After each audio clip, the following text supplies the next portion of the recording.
We don't call it stage fright. You call it the track. People sitting here might be surprised to hear that as a musician, you suffer from very severe stage fright. I do. This, I don't know. Do you, well, look, I mean, it's all right. I never. All I do is make records. I stand by those. If someone's going to ask me to talk, I do not take responsibility for the quality of that. It's not my job, you know what I mean? So it's tough shit if it's no good. I mean, it's not a great weight on me. Music is a great weight on me. I think it's really.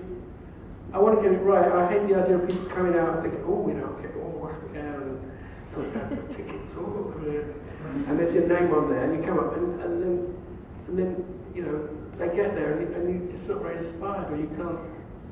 So I can't bear it. The whole thing of it, and also it's even a bit more antisocial than that. I think like when I see a big audience, which you're meant to be grateful for, I go away, I'm trying to work. I mean, if you translate, so if you think of a painter, I've heard painters in the street, they're doing a street painting, somebody stands behind them. It's like, you know, go away, don't do it, you know. People standing over you watching you doing stuff. So that's not the right attitude, is it? I mean, so you know, yeah. But they've played a lot more records, happily. I'm sure many people. I mean, there's two that hit the top 40. One was a cover of "I'm a Believer," written by Neil Young, made famous by the Monkees, and one was the Shipbuilding by Elvis Costello and Clive Langer, the producer. Lots of people seem to think it's just by Elvis Costello. He just wrote words. Clive Langer wrote it. Yeah, terrific edition. Yeah. And loads of records. I mean, you mentioned Richard Branson, and you know there was a couple in the 70s for Virgin, and then lots in the 80s for Rough Trade. Then more recently, albums for Brian Copenhagen and now for Domino, and even more recent, like the trio record with Gilla Latsman and Ross Stevens, that was only a couple 3 years ago, something. I thought we should play one more. We'll go on to the what you call benign dictatorships in a second, which is sort of collaborative work. But I thought we should play one more recent track, and we decided that it would be Cuckoo Madame from Cuckoo Land.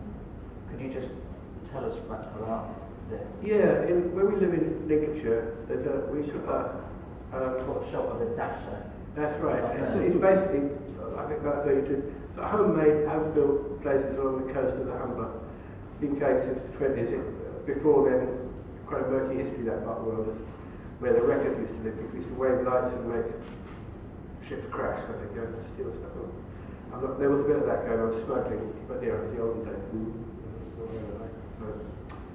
Anyway, we had a sort of glorified holiday place there.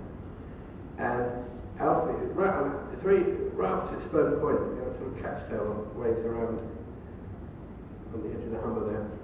Very evocative place. And Alfie would sometimes spend some time there on her own, who could blame her? And she found it a very inspiring place to be, just because and I think she could explain that herself, but she won't. So I will. She watched. It's a bit like a hive. You see wildlife there that doesn't really notice you. And she watched a cuckoo, and the automatic reaction when you see a cuckoo is, "Ah, you bastard! You know, you're going around kicking nice little birds out of their nest, all that." And she watched this cuckoo, and she suddenly saw a real pathos there of the lonely life, the lonely and unloved life of the cuckoo. And she wrote about it in a film called Cuckoo Madame. And there's speculation when I set this to music about, you know, oh, what's this metaphor? Is it, you know, for this person or that person? And, you know, it's about us and everything. I said, well, actually, it's about cuckoo. So, of course, it does resonate beyond that. But, and it almost, it's interesting trying to write music for words that weren't written as lyrics. You have to really listen to the rhythms and the pace of what's written. And it wasn't instant rhyming couplets or anything like that, it's just a piece of writing. But Alfie's words have a sort of musicality about them which makes them if you listen hard enough while you're reading them, you can hear the notes that are meant to be there, I find. And these are the ones I came up with for Cuckoo Meadow.